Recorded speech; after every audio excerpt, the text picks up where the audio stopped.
In this video we have a couple right triangles and they have some unknown sides labeled by x, and we're going to solve for those unknown sides using the Pythagorean theorem.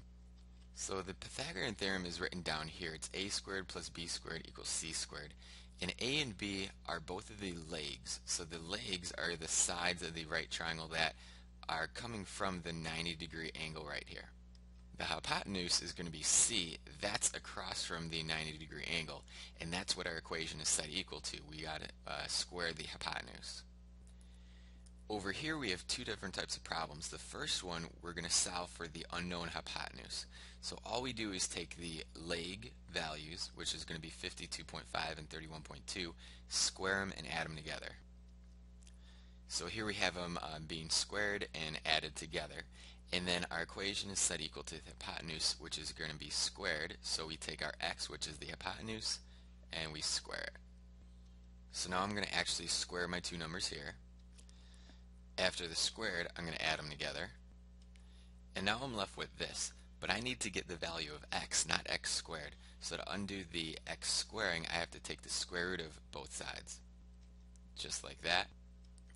And I'm left with x approximately equaling 61.07. This is a rounded answer, but it's going to be my final answer for my x variable. Now in this triangle, it's done the same way. We're going to use the Pythagorean theorem, but it's set up a little bit differently because we don't know the leg here. But just like our formula, we're going to take both of our legs and square them. So I take 12 and x, because those are the legs, those are the sides that are coming from my 90-degree angle. I'm going to square them and add them together. So there we go.